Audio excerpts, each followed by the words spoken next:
Okay, quick question for you. What do your immune system, a self-driving car navigating a crazy intersection, and the literal planet Jupiter all have in common? Well, on the surface, absolutely nothing, right? One is biology, one's tech, and one is literally a gas giant.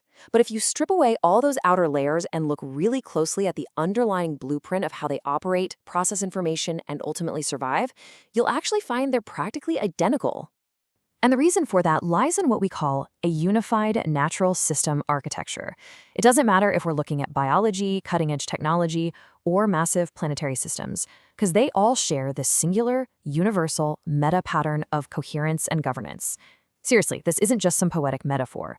Nature and advanced engineering both use the exact same multi-layered architecture to process reality. So welcome to this explainer. I am absolutely thrilled to have you here today because we're about to go on a pretty wild journey to decode this multidimensional systems architecture. We're going to explore what's known as the architecture of truth. It's a profoundly exciting framework that basically maps the hidden geometry of reality itself. Here's our roadmap for today. We'll be looking at the universal meta-pattern, decoding the blueprint, going from cells to smart cities, breaking down the anatomy of a system collapse, engineering fail-safes, and finally exploring the architect's canvas. Let's just dive right in.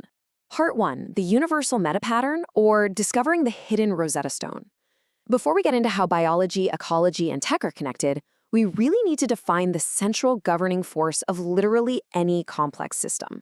And that brings us to sovereign identity. Now, I know it sounds like heavy academic jargon, but it's actually incredibly simple. Sovereign identity is just the ultimate governor of reality for any entity. It's the central command and control center that establishes the fundamental rules of engagement. Like, for your immune system, it's the mechanism deciding what's you and what's a foreign invader. For a self-driving car, it's the central server maintaining all the safety protocols. Think of it like, well, like the ultimate bouncer at the club of reality, right? It defines what's true, what's just noise, and what absolutely must be protected. Moving on to section 2, decoding the blueprint and how information becomes action. Because how does this central sovereign identity actually work in practice? How does it take chaotic, raw data from the real world and magically translate it into a physical integrated reality? Well, the process always follows 3 fundamental steps. First up is inheritance. This is your hardwired blueprint, kind of like your genetic DNA or a computer's core firmware. Second is interpretation. This is the active filter. It takes live sensory data from the outside world and cross-references it against that inherited blueprint to figure out what is actually happening. And third, we have coordination. Once the system interprets the data, it basically acts like an air traffic controller, directing energy and resources to execute a proper response. If you picture the flow of all this, at the very top sits that sovereign identity, handing down the inheritance. Raw sensory data comes rushing in from the side, and they collide right in the middle during interpretation. That processed, filtered signal then moves down to coordination, which finally branches out into an adaptive response and a unified output. It's just a perfect, continuous feedback loop. Section 3, from cells to smart cities and the rule of 3 analogies. Now let's see how this exact flow scales across completely different levels of reality. Honestly, this is where the concepts really click into place. Mapping these 3 steps across different worlds is just fascinating. Take inheritance. A biological system uses DNA, right? But a tech system uses core firmware, and a corporate system uses its founding mission statement. Now, under interpretation, biology uses brain and cell signaling to process things like pain. Tech uses AI to filter out sensor noise, like ignoring rain on a camera lens. A corporation uses market data analysis to make sense of chaotic customer reviews. And finally, for coordination, biology funnels blood flow to your muscles. A car uses steering control. A corporation allocates its budget. The specific materials completely change, but the architectural pattern is literally exactly the same. And if we zoom out even further, it gets pretty wild. Think about ecological homeostasis, the way an ecosystem perfectly balances predators, prey, and resources. That maps perfectly to this framework too. Even entire planetary systems, using solar frequency and orbital resonance to maintain climate stability, they follow this exact same policy of truth. It is genuinely mind-bending when you think about it. Section 4, anatomy of a system collapse, or what happens when the blueprint breaks. Because, of course, things do go wrong. And since these systems are so incredibly tightly integrated, even a tiny breakdown can trigger a massive, cascading chain reaction. There are basically three primary ways these systems collapse, and let me tell you, they cascade fast. First, you have a disconnection at the predictive mind. The system just loses its foresight entirely. It starts operating in pure reaction mode. It's kind of like a car that doesn't hit the brakes until it's already crashed into something. Second is corrupted interpretation, where the active filter just completely fails. And third is blocked coordination. This is when the system knows exactly what it needs to do, but communication silos block the resources from actually getting there. Like when the engineers have the perfect solution, but management blocks the budget. Total gridlock. Now, out of those three, corrupted interpretation is by far the most dangerous. During normal operation, your filter accurately reads reality. But when it gets corrupted, the system literally starts hallucinating. In biology, we'd call this an autoimmune disease, where the body misinterprets its own healthy cells as invaders and attacks itself. Over in technology, this would be like an AI grid misinterpreting benign background noise as a massive cyber attack and completely shutting down a city's power grid as a result. It's a total catastrophic failure of truth.